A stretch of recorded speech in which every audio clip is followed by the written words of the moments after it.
Bonjour à tous, nous voici pour ce deuxième numéro de Curé Enragé qui est consacré aujourd'hui au dialogue islamo-chrétien. Plus exactement, à un vrai dialogue islamo-chrétien. Quelles en sont les nécessités, les critères? Comment est-ce qu'on peut faire un vrai dialogue? Parce qu'il y a dialogue et dialogue. On peut avoir un dialogue qui soit une parlotte, un verbiage, un bavardage et une diarrhée verbale, et qui finalement n'apporte strictement rien, si ce n'est simplement d'anesthésier les esprits et de ne pas voir la réalité et de ne pas faire avancer en rien les rapports entre les chrétiens et les mahométans. Ce dialogue islamo-chrétien, me semble-t-il, nécessite un premier ingrédient, une première condition sine qua non, à savoir de parler vrai. Un dialogue qui n'est pas basé sur la vérité, la sincérité des interlocuteurs, est un dialogue faux, qui ne sert à rien et qui finalement est même nocif. Alors parler vrai. Parler vrai, c'est mettre carte sur table, aussi bien du côté chrétien, aussi bien du côté mahométan. Nécessité de mettre carte sur table, ça veut dire d'abord du côté chrétien que l'on élimine une description, une conception de notre religion qui serait bisounours. Tout le monde il est beau, tout le monde il est gentil, tout le monde il ira au paradis. Bref, une religion qui n'est pas la nôtre. Une religion qui serait seulement une religion guimauve, avec un Christ qui ne serait pas viril, un Christ qui ne serait pas finalement à la Mel Gibson dans son film La Passion du Christ. Un Christ qui ne doit pas être un idiot, mais qui doit être, comme disent les militaires, péchu, qui ne doit pas être un homme castré, mais justement un homme avec un grand H, un homme courageux, un homme qui sait ce qu'il enseigne, qui en est convaincu et qui va nous persuader. Et d'ailleurs, c'est ce que va dire Saint Pierre à Jésus. Seigneur, toi seul as les paroles de la vie éternelle. Alors si du côté chrétien nous pensons que le Christ a les paroles de la vie éternelle, il ne s'agit pas d'en faire simplement le fondateur d'une ONG, d'une religion qui serait romantico-mystico-gélatineuse. Il s'agit d'avoir un Christ qui est un homme, un Christ qui sauve l'humanité. Ne pas oublier non plus que notre sainte religion a pour fondement un article de foi qui est l'unicité du salut, qui va donc prôner Jésus en tant que l'unique sauveur. Il n'y en a pas d'autre. Il n'y a pas d'autre chemin pour le salut. C'est ça que pensent les chrétiens depuis des générations et des générations, depuis 2000 ans. Autrement dit, un Christ qui est l'unique sauveur. Sans passer par moi, vous ne pouvez pas aller au Père, dit Jésus. Ça, c'est du côté chrétien. Du côté mahométan, il s'agit pour nous de demander à nos interlocuteurs la sincérité des gens qui sont assis autour d'une table de la paix. Et en particulier, demander à nos interlocuteurs mahométans qu'est-ce qu'ils vont faire de certains versets du Coran. Est-ce qu'ils vont accepter de les renier ou de les réinterpréter, mais d'une manière claire, nette, devant tout le monde, devant les autres musulmans, devant la terre entière, si j'ose m'exprimer ainsi. Parce que certains versets du Coran, nous le savons bien, sont anti-chrétiens, mais d'une manière violente, puisque si on n'arrive pas à convaincre un chrétien, eh bien, on lui fait payer une taxe, c'est ce qu'on appelle la dimitude, ou bien même, on emploie la force.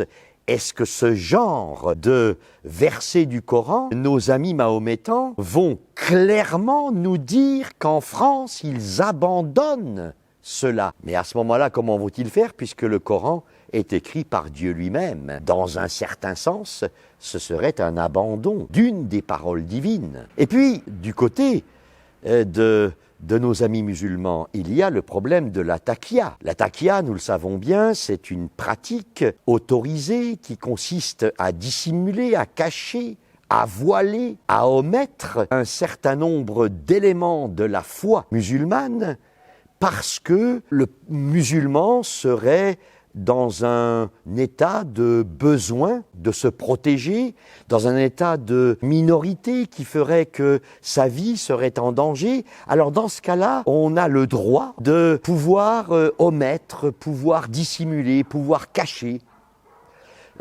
certains éléments constitutifs de la foi islamique. Est-ce que l'interlocuteur que je vais avoir devant moi dans ce dialogue va accepter de ne pas utiliser la taqiyya, qui pourtant est non seulement présente dans le Coran, mais dans la charia. C'est dans le Coran la sourate 3.28, c'est aussi la sourate 16.106. Est-ce que là encore, nous allons jouer carte sur table? Mon interlocuteur me disant « Je ne reconnais pas l'utilisation d'une quelconque taqiyya ». D'autant plus que cette taqiyya est partagée aussi bien par les sunnites que par les chiites. D'autant plus également que depuis 1990, que ce soit Daesh, que ce soit l'islam radical, préconise la taqiyya en tant que cheval de Troie. C'est-à-dire finalement comme moyen d'infiltration des pays chrétiens pour petit à petit instaurer le régime d'islam, le régime de la charia. Est-ce que j'aurai un interlocuteur qui soit direct, franc, clair et net par rapport à ce danger d'une taqiyya, c'est-à-dire finalement le danger de ne pas être sincère, de ne pas être authentique, de ne pas parler en vérité, carte sur table. Il y a aussi, bien sûr, dans le dialogue islamo-chrétien, cette difficulté dont on parle peu, qui est ignorée des chrétiens ou des Français d'une manière générale qui sont chrétiens de nom ou de tradition, à savoir le problème de l'absence de hiérarchie en régime d'islam. En effet, si les chrétiens, les catholiques, ont le pape, ont l'épiscopat pour représenter leur opinion, leur foi, comme étant un catalyseur en quelque sorte du peuple chrétien en matière de foi, si le pape va s'exprimer au nom des 1,2 milliard de catholiques sur Terre. Et du côté islam, il n'y a pas de hiérarchie. Tout le monde peut se faire imam. Tout le monde peut s'ériger en docteur de la foi. Alors, qui vais-je avoir en face de moi?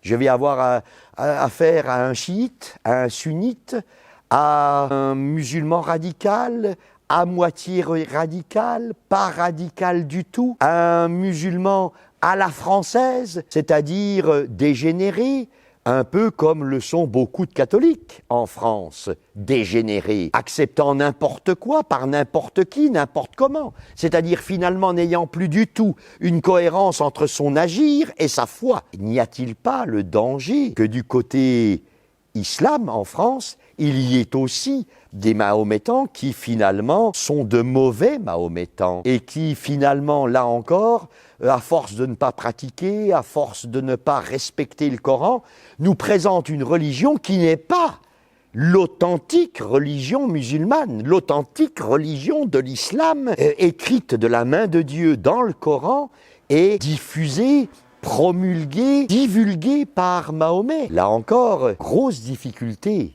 par rapport à cette absence de hiérarchie chez nos interlocuteurs. Et puis, une dernière difficulté qui vient de chez nous, qui vient des chrétiens.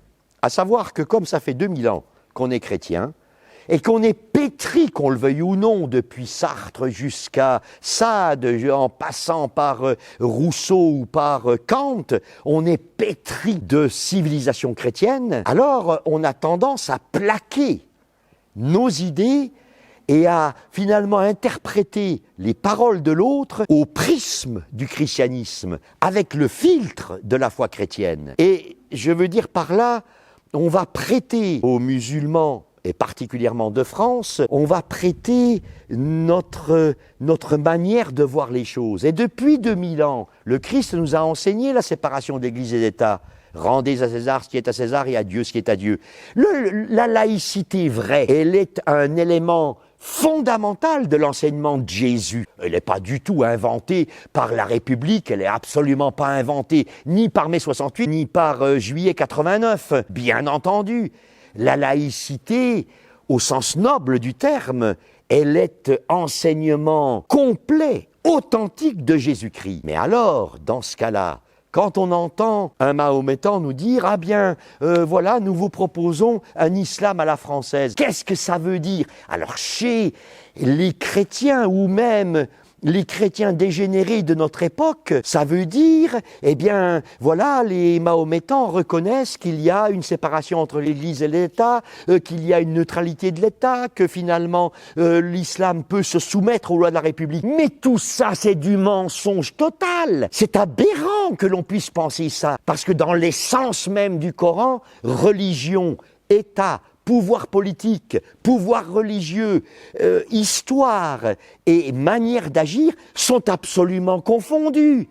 C'est un irrespect épouvantable de la part des Français que de considérer que les Mahométans dans leur pays n'auraient pas cette conception-là et qu'il pourrait y avoir la possibilité, l'éventualité d'une religion musulmane à la française. C'est un canular, c'est le mensonge par excellence. Il faut donc, amicalement et dans le désir d'une paix basée sur la vérité, il faut donc que les Mahométans de France se déterminent à ce propos. Soit ils disent « nous abandonnons du Coran l'alliance, la fusion, la communion totale entre le pouvoir spirituel et le pouvoir étatique, et à ce moment-là, tout va bien. Soit il faut que les musulmans, les Mahométans de France puissent dire, eh bien, voilà, nous ne renions pas le Coran. Mais à ce moment-là, qu'ils ne disent pas qu'ils vont